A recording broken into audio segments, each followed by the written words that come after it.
कर्मवीर अपनी पत्नी और 3 बच्चों के साथ एक छोटे से गांव कंचनपुर में रहता था। उसका परिवार एक खुशहाल परिवार था। तीनों बच्चों को पढ़ा लिखा कर्मवीर अपनी दोनों बेटियों के लिए अच्छे लड़कों की तलाश में था।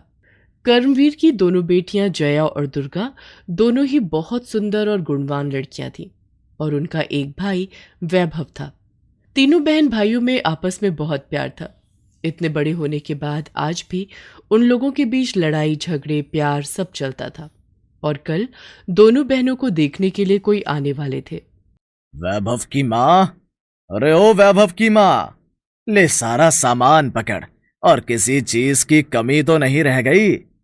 पता नहीं, मेरे तो हाथ पांव फूले जा रहे हैं। बेटियां पराया धन होती हैं पता था, लेकिन इतनी जल्दी बड़ी हो जाएंगी ये नहीं पता था। ऐसा ही होता है, बेटियां जल्दी बड़ी हो जाती हैं, बस माँ बाप को पता नहीं चलता। बस भगवान करे कल जो रिश्ता आ रहा है वो बहुत अच्छे लोग हों और सारे काम ठीक ठाक से निपट जाएं। अगले दिन जया और दुर्गा को देखने के लिए जो फैमिली आ रही थी वो 2 भाई थे और वो भी ताऊ चाचा के, निखिल और नीरज। निखिल के माता पिता का निधन जब वो छोटा था तभी हो गया था। तब से उसके ताऊ ने उसे पाल पोस कर बड़ा किया था और दोनों बच्चों के बीच में किसी तरह की कोई नाइंसाफी ना हो जाए, इसलिए उन्होंने ऐसा घर चुना जहां से वो 2 लड़कियां बहनों को ही अपनी बहू बनाए। वो एक मध्यम वर्गीय परिवार ही था। अगले दिन सुबह सुबह ही वैभव अपनी बहनों के साथ मिलकर घर को चमकाने में लगा हुआ था और बीच बीच में अपनी बहनों को चिढ़ा भी रहा था। तुम दोनों के चले जाने के बाद पूरा घर कितना शांत हो जाएगा। फिर तो मैं अपने दोस्तों को भी घर बुला सकता हूँ। जब मेरी शादी होगी तो मेरी पत्नी के सर पर 2-2 तलवारें नहीं होंगी। अच्छा, तो इसका मतलब ये हुआ कि मम्मी पापा से ज्यादा जरूरी तुम्हें लग रहा है कि हमारी शादी हो जानी चाहिए?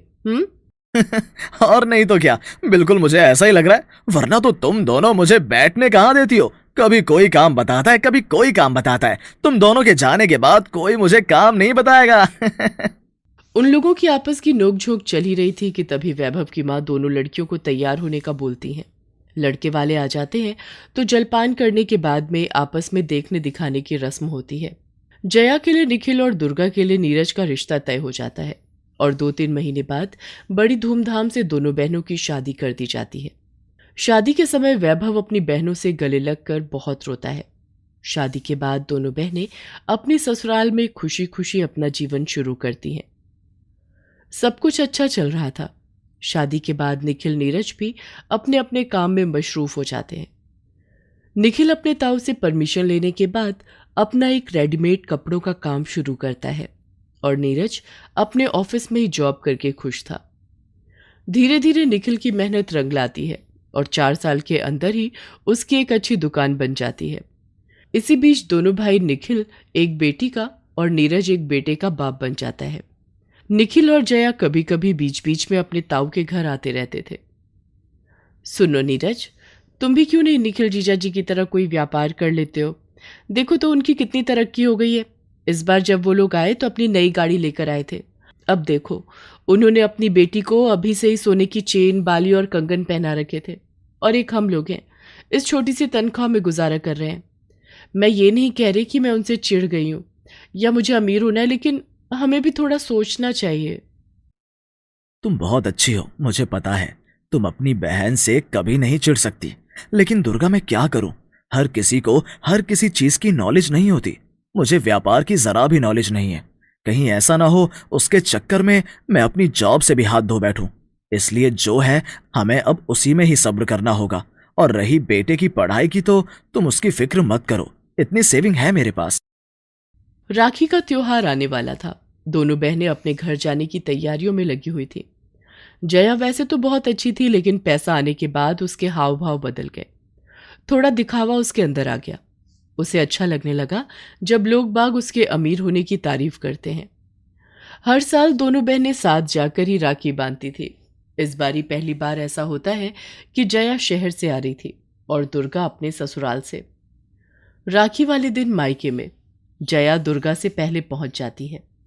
कर्मवीर अपनी बहन से राखी बंधवाने उनके गांव गया हुआ था। घर में वैभव और उसकी माँ थी। जया के आते ही वैभव और उसकी माँ खाने पीने का बहुत सारा सामान टेबल पर सजा देते हैं। वैभव जया की बेटी कीर्ति को गोद में लेकर खिलाने लगता है।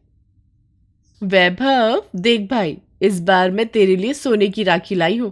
मैंने सोचा मेरा एक ही तो भाई है, जब उसकी कलाई पर सोने की राखी बंधी होगी तो सब दोस्त पूछेंगे, और ये हमारे यहाँ की सबसे फेमस मिठाई है। और वैभव, किसी भी चीज की जरूरत हो तो तू बेहिचक मुझे बोल देना। वैभव वैसे छोटा था, वो भी चकाचौंध को देखकर सोचता है कि जया से बनाकर रखनी चाहिए। छोटी कीर्ति ने टेबल पर रखे हुए सामान को थोड़ा बहुत फैला दिया। सब लोग दुर्गा का इंतजार करने लगे। दुर्गा बेचारी बस से आई थी, इसलिए पसीने से लथपथ वो घर के अंदर आती है और अपनी माँ के गले लग जाती है। जैसे ही वो जया के गले लगने लगती है, जया बोलती है, अरे दुर्गा, पहले पसीना तो सुखा ले, गले तो हम बाद में भी लग लेंगे। और तू ऐसे पसीने में लथपथ क्यों आई है, और कितनी देर से आई है? नीरज से बोल देती तेरे लिए कैब कर देता। वैसे ही त्योहार के दिन कितनी भीड़ भाड़ होती है। जया को थोड़ा सा तो मन में लगता है, लेकिन फिर वो आराम से पंखे के नीचे सोफे पर बैठ जाती है तो देखती है कि टेबल पर विभिन्न प्रकार की मिठाइयाँ, नमकीन और बिस्कुट रखे हैं। तभी उसकी माँ जल्दी से वहां से सारा सामान हटा लेती है और दुर्गा के लिए पानी और चाय लाकर टेबल पर रख देती है। जया को बड़ी हैरानी होती है कि माँ और कुछ भी सामान खाने का चाय के साथ नहीं देती।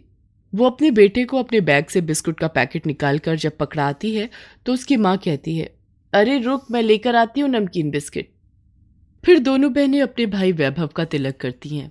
तब जया दुर्गा को दिखाती है कि वो वैभव के लिए सोने की राखी लेकर आई है, और वो छोटा है इसलिए उसके लिए एक पैंट शर्ट और सबसे अच्छी मिठाई लेकर आई है। जया अपने रेशम के धागे को देखती है जो उसने मात्र 30 रुपए का खरीदा था। राखी बांधते हुए अब उसका मन भारी हो चुका था। वो वैभव और अपनी माँ की तरफ चोर नजरों से देखती है तो वो दोनों जया की लाई हुई राखी को ही देख रहे थे। वो चुपचाप वैभव को राखी बांधती है, तिलक लगाती है और आधा किलो मिठाई का डिब्बा उसके हाथ में रख देती है। उसके बाद जया की बेटी कीर्ति दुर्गा के बेटे को चांदी की राखी बांधती है। दुर्गा कीर्ति को एक सुंदर सी फ्रॉक और 100 रुपए देती है, जिसे जया पलट कर कई बार देखती है। दुर्गा समझ चुकी थी कि जितने की वो राखी लेकर आई है उतने का फ्रॉक और 100 रुपए कम है। आज गरीबी से दुर्गा ने एक बात ये सीखी थी कि त्योहारों पर भी अमीरी और गरीबी के रंग चढ़ चुके हैं। कर्मवीर शाम को अपनी बहन के यहाँ से जब वापस आता है तो दोनों बेटियों को देखकर बड़ा खुश होता है। अगले दिन जब दोनों बहनें अपने अपने घर जाने के लिए तैयार हो रही थी तो उनकी माँ उनको विदाई का सामान देने आती है। जया, ये ले बेटा, ये साड़ी, कीर्ति के कपड़े, और तू तो वैसे भी इतनी महंगी राखी लेकर आई थी, ये 2000 रुपए शगुन के हैं। वहीं वो दुर्गा को एक साड़ी और 500 रुपए देती है। दुर्गा चुपचाप लेकर उसे अपने बैग में रख देती है और जया ये देखकर अपने आप को बड़ा ही बड़ा महसूस कर रही थी। उसे लग रहा था कि अमीर होने से उसकी इज्जत बढ़ गई है। वहीं सोफे पर बैठे हुए कर्मवीर ने जब ये होते हुए देखा, उसने तभी अपनी पत्नी को रोक दिया। वैभव की माँ, जरा तुम मुझे ये बताओ कि तुमने जया को कुछ और शगुन और दुर्गा को कुछ और शगुन क्यों दिया? इसमें बताना क्या है, देखो तो जया कितना खर्चा कर कर आई है। सोने की राखी लेकर आई थी और सबसे महंगी वाली मिठाई। अब ये तो रीति रिवाज है, जितना जहां से मिलता है उतना ही देना भी होता है। जया बेटा, बुरा नहीं मानना, तुम अपना शगुन टेबल पर रखो, और दुर्गा तुम भी। और वैभव की माँ, तू मेरी बातें ध्यान से सुन और वैभव को भी बुला ले। सब लोग आकर वहां बैठ जाते हैं। कर्मवीर गुस्से में बोलता है, जया, जब तुम अपने भाई के लिए राखी खरीद रही थी तो तुम किस भावना से राखी खरीद रही थी? क्या तुम्हारे मन में यह विचार था कि मैं सोने की राखी ले जाकर वहां पर अपनी अमीरी के रंग दिखाऊंगी? सबसे पहले मिठाई लाकर तुम क्या जताना चाह रही थी कि आज से पहले हम लोगों ने कभी मिठाई नहीं खाई? तुम दुर्गा को नीचा दिखा रही हो किस लिए? क्या वो तुमसे तुम्हारे घर कुछ मांगने गई है आज तक? क्या तुमने कभी उसके ऊपर कोई एहसान किया है? नहीं ना। और तुम वैभव की माँ, तुमने सिर्फ ये देखा कि वो ज्यादा सामान लेकर आई है तो उसे ज्यादा शगुन, और जो कम लाई है उसे कम शगुन। मतलब राखी का त्योहार कोई त्योहार ही नहीं है, और तुम एक माँ होकर त्योहार पर अपनी बेटियों के साथ भेदभाव कर रही हो ताकि इस त्योहार के बाद ये दोनों बहनें आपस में एक दूसरे की दुश्मन बन जाएं। इनके बच्चे भी आगे एक दूसरे को पसंद ना करें। रिश्तों में ऐसे बीज मत बो जिन्हें काटना मुश्किल हो जाए। और मैं तुम दोनों बहनों से पूछता हूँ, तुम दोनों अपने भाई को राखी किस उद्देश्य के लिए बांधने आई हो? पापा, वैभव मेरा इकलौता भाई है और मैं माँ की कसम खाकर कहती हूँ, मैं त्योहार को त्योहार की तरह ही मनाने आई थी। कल से जो कुछ मैं देख रही थी मुझे भी बुरा लग रहा था, लेकिन मेरे लिए त्योहार पर शांति बनाए रखना सबसे ज्यादा जरूरी था।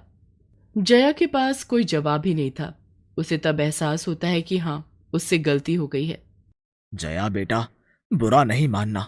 हमें बहुत खुशी है कि तुम लोग मेहनत करके बहुत अमीर बन गए हो, लेकिन बड़ा वही होता है जो सामने वाले को कभी छोटा महसूस ना कराए। बहन भाइयों का प्यार कभी भी कम नहीं होता, और उसे समान बनाना बाद में बहन भाइयों का ही काम होता है।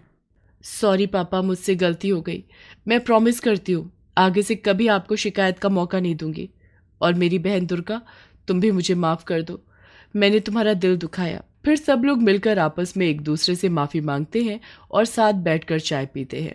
उसके बाद वैभव की माँ दोनों बेटियों को सामान और शगुन के साथ खुशी खुशी विदा करती हैं और राखी का त्योहार अमीर गरीब की भावना में बहने से बच जाता है।